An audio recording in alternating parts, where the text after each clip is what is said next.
जान ले ली।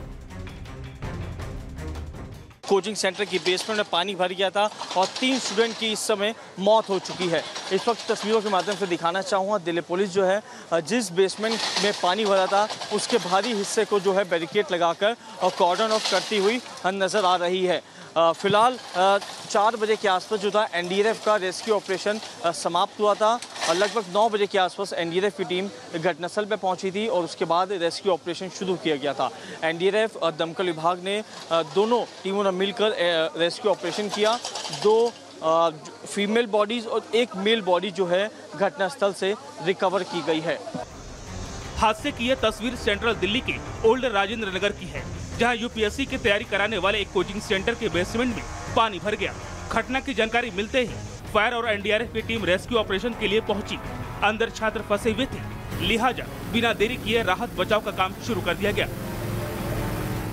पानी एकाएक अंदर चला जाता है और जिसके बाद जो बच्चे हैं वो अपनी जान बचाने के लिए टेबल पर चढ़ जाते हैं, लेकिन जो बाहर निकलने का रास्ता है उनको नहीं मिलता है, जिसके कारण वो परेशान हो जाते हैं, हताश हो जाते हैं। इस राहत बचाव के बीच ही करीब 2 घंटे बाद एक छात्र की डेड बॉडी मिलती है। खबर 3 छात्रों के लापता होने की थी, लिहाजा बाकियों की तलाश में टीमें जुटी हुई थी। कुछ देर बाद एक और शव बरामद किया जाता है और उसके कुछ देर बाद एक और, यानी एक कर 3 स्टूडेंट्स की डेड बॉडी मिलती है। यूपीएससी कोचिंग इंस्टीट्यूट है जिसका बेसमेंट पूरी तरह फ्लड हो चुका है। एज यू आर अवेयर कि इवनिंग में हेवी रेन्स हुए थे यहाँ पे और उसके कारण रोड पे भी वाटर लॉगिंग था काफी और एडजॉइनिंग कुछ बिल्डिंग्स में भी वाटर लॉगिंग था। अब इस घटना के बाद छात्रों में गुस्सा है, गुस्सा सिस्टम पर है, गुस्सा प्रशासन पर और गुस्सा उस दिल्ली सरकार पर जिसने दिल्ली को बदलने का भरोसा दिया था। We are aspirants, हम कैश काउज नहीं हैं। यहाँ की पूरी इकोनॉमी चलाने वाले हम लोग हैं। हम यहाँ पे चलाते हैं इस जगह को, तब भी हमको एज कैश काउज ट्रीट किया जा रहा है। We want justice for Nilesh Rai who was murdered a week ago। पता नहीं यार कितने मरेंगे, इसको एक रिफॉर्म लाना पड़ेगा। मैं यहाँ पे स्टूडेंट हूँ, पानी भरा होता है सर, डेली ऐसे ही पानी भरा होता है, उसमें से हम डेली निकल के जाते हैं। 10 दिन पहले एक और लड़के के साथ हुआ था, वो मेंस लिख रहा था अपना, तो कल हमारे साथ होएगा। हम लोग सर यहाँ पे पढ़ने आए थे, ना कि मौत के घाट चढ़ने आए थे। यहाँ पे जितनी लाइब्रेरी है सारी बेसमेंट वाली लाइब्रेरी बंद कर दी गई ताकि किसी को पता नहीं चले कि यहाँ पे सारी लाइब्रेरी ऐसी चल रही है। किसी में भी इमरजेंसी एग्जिट नहीं है, किसी में दूसरा कोई एग्जिट पॉइंट नहीं है, सब में ऐसे ही पानी भर रहा है। दिल्ली सरकार ने घटना के मजिस्ट्रेट जांच के आदेश दिए हैं, लेकिन इस जांच से होने वाला क्या है, ये सवाल इसलिए क्योंकि बीते 24 तारीख की यह तस्वीर तो अभी भूले नहीं होंगे जब पटेल नगर इलाके से आईएएस की तैयारी कर रहे गाजीपुर के नीलेश राय की करंट लगने से मौत हो गई। नीलेश भी घर से निकलकर कोचिंग जा रहा था। कॉलोनी में पानी भरे होने की वजह से गेट के सहारे नीलेश ने बाहर निकलने की कोशिश की। गेट को छूते ही नीलेश को करंट लगा। चिल्लाने की आवाज सुनकर जब तक लोग पहुंच पाते नीलेश की मौत हो चुकी थी। दिल्ली सरकार पिछले कई महीनों से जेल से चल रही है क्योंकि आपके मुखिया और दिल्ली के मुख्यमंत्री अरविंद केजरीवाल तिहाड़ जेल में बंद है। वो वहीं से दिल्ली सरकार का कामकाज देखते हैं। ऐसे में दिल्ली की जनता भगवान भरोसे है और इसके नतीजे भी एक एक कर आने लगे हैं।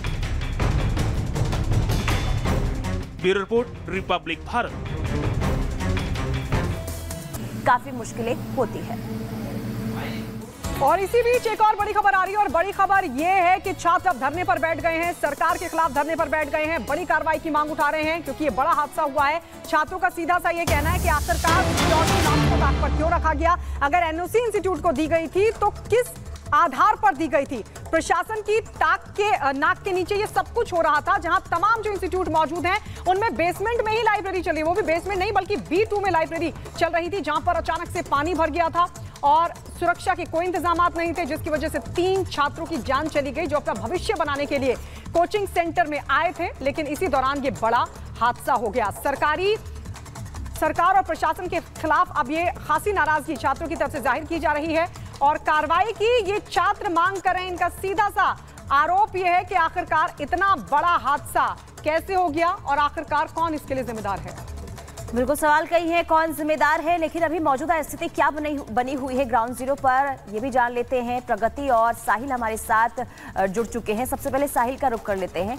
साहिल, हादसा हुआ है, हैरानी तस्वीर करती है लेकिन सवाल भी कई उठाते हैं, लेकिन सबसे पहले वहां पर अभी मौजूदा स्थिति क्या बनी हुई है, जरा तस्वीर दिखाइए।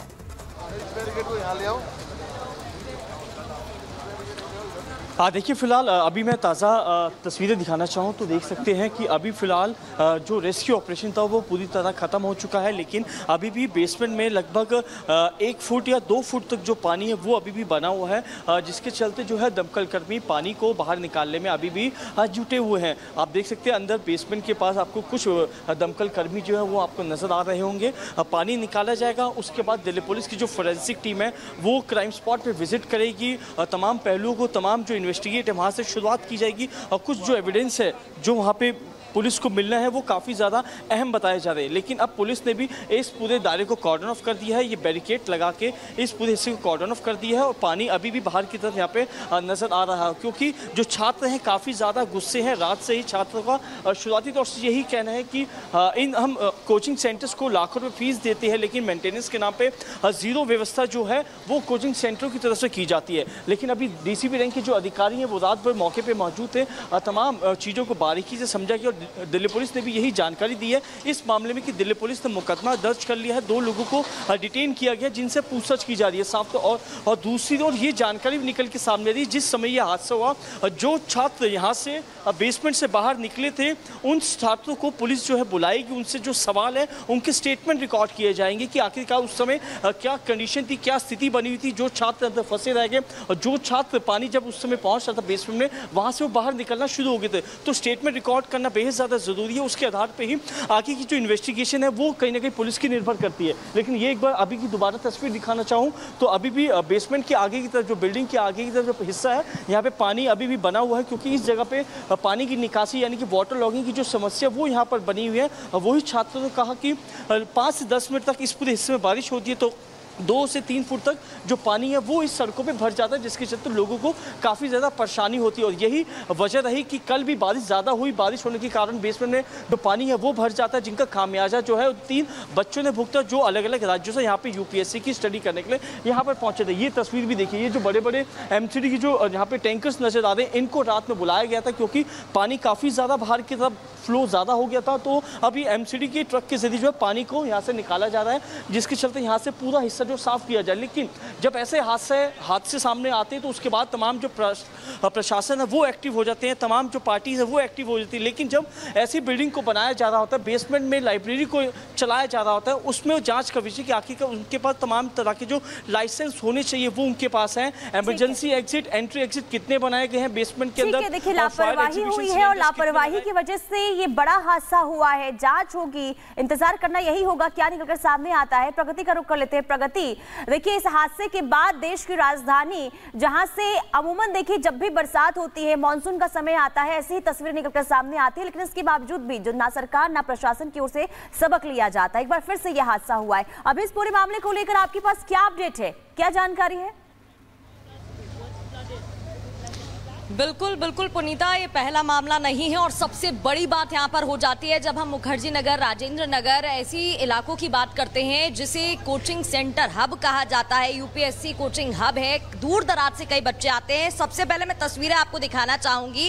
राउज IAS स्टडी सर्कल ये वही जगह है जहां पर बेसमेंट में पानी भरा और करीब 3 बच्चों की मौत हो गई, जिनमें 2 छात्राएं और 1 बॉय स्टूडेंट बताया जा रहा था। लेकिन यहाँ पर बड़ी लापरवाही पुनीता ये रही कि जो ग्लास जैसे ही ब्रेक होता है तो बताया जा रहा है, जब हमने यहाँ पे लोगों से बातचीत की कि 10 मिनट के अंदर ही करीब 9 फीट पानी भर गया था। अब आप जरा सोचिएगा, जो बच्चे अंदर होंगे, 9 फीट पानी भरना 10 मिनट में कितनी बड़ी बात हो जाती है। फिलहाल जो अपडेट मिल रहा है वो ये है, क्योंकि मौके पर 4 MCD की गाड़ियां मौजूद हैं, अग्निशमन की गाड़ियां हैं, इसके अलावा दमकल विभाग मौजूद है, पुलिस की टीम मौजूद है और ऐसे में जो पानी है वो निकाल लिया गया है। करीब 1 फुट पानी अब अंदर बचा होगा, बाकी पानी निकाल लिया गया है। वहीं अगर इस पूरे एकेडमी के ओनर की बात करें तो अभिषेक गुप्ता जो कि CEO बताए जा रहे हैं और VP गुप्ता जो कि चेयरमैन है, उनकी बड़ी लापरवाही सामने आ रही है। क्योंकि देखिए जब बेसमेंट बनाया जाता है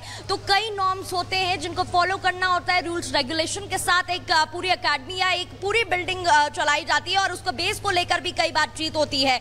ना यहाँ पर फायर को लेकर कोई व्यवस्था की गई थी, ना इसके अलावा सीवेज सिस्टम को लेकर। और जब बच्चों से हमने बातचीत की, कुछ बच्चे भी हैं, उनसे भी बातचीत करने की कोशिश कर लेते हैं। जब हमने बच्चों से बातचीत की तो तो उनका कहना था कि ये हर बारिश की बात नहीं है, ये हर साल की बात नहीं है, तो हर बारिश की बात है। आप यहीं पर तैयारी कर रहे हैं कितने समय से? हम लोग तो 1.5 साल से तैयारी कर रहे हैं मैडम। तो हर बार बारिश में ऐसा होता है? हर बार हल्का सा भी बारिश हो गया मैडम, 10 मिनट बारिश हो गया तो कमर तक पानी यहाँ पे जम जाता है। वीडियो भी है, यहाँ तक पानी जमा हुआ था कल भी, और बेसमेंट में पानी घुस गया, बच्चे निकल नहीं पाए। और बता रहे कि क्या हुआ था उस वक्त? 2 लड़की फंस गई थी और 1 लड़का, और वो निकल नहीं पाया। अभी तक तो पानी निकाल रहे हैं। कितने बच्चे थे कुल वहाँ पर? उसका कोई एग्जैक्ट रिपोर्ट नहीं है। बहुत कह रहे हैं कि 12-13 लड़के थे, लेकिन कह रहे हैं फिर लास्ट में कि 3 डेड बॉडी मिला है, लेकिन हम लोग को ऐसा लग रहा है कि 10-12 से ज़्यादा डेथ हुआ है अंदर। शाम का टाइम में लाइब्रेरी में 3 लड़के तो रहेंगे नहीं, 150 बच्चे का सीटिंग है लाइब्रेरी में, तो 3 बच्चे तो कभी हो ही नहीं सकते। और यहाँ पे तो बहुत सारी कोचिंग है, सिर्फ राउस थोड़ी है, इतनी सारी कोचिंग सेंटर। मैडम देखिए वो पर्दा लगा के रखे, उनका भी पूरा पानी भर जाता है जी। ये पूरा एमसीडी का गलती है मैडम, हमेशा पानी कमर तक पानी रहता है, कोई एक्शन ही नहीं लेते हैं जी। कोई टीम नहीं आती, कोई गाड़ी नहीं आती? कुछ नहीं, बिल्कुल ही नहीं मैडम, बिल्कुल खत्म है। बहुत लेट से आया, मतलब एनडीआरएफ भी। अब तो यहाँ पर पानी निकाल दिया गया है, मैं देख रही हूँ। मैडम 8 घंटे से जाके पानी निकला है मैडम, रात भर 12-1 बजे तक पानी निकालने की कोशिश हुआ, तब जाके पानी निकला है। और ये यहाँ बेसमेंट में ही सारा लाइब्रेरी चलता है, और सारा लाइब्रेरी वैसे ही चल रहा है। कल कुछ भी हो सकता है कहीं भी। पटेल नगर में ही कल परसों एक हफ्ते पहले एक लड़का का डेथ हुआ है इलेक्ट्रिसिटी शॉक लगने की वजह से। वो मेंस लिख रहा था। किसकी लापरवाही देख रहे हैं पूरे में? एमसीडी की, प्योर एमसीडी की, पुलिस की और कोचिंग वाले सबसे ज्यादा। पूरा रोल है जी, पूरा हर एक इंस्टीट्यूट ऐसा ही बनाई हुआ है। ओनर की तरफ से कोई व्यवस्था नहीं की जाती? क्योंकि जब हम बेसमेंट की बात करते हैं तो फायर सिक्योरिटी से लेकर कई ऐसे इंतजाम होते हैं जो करने ही होते हैं। कोई इंतजाम नहीं है मैडम। बताइए 150 बच्चे का वहाँ बैठने का सीटिंग है, एक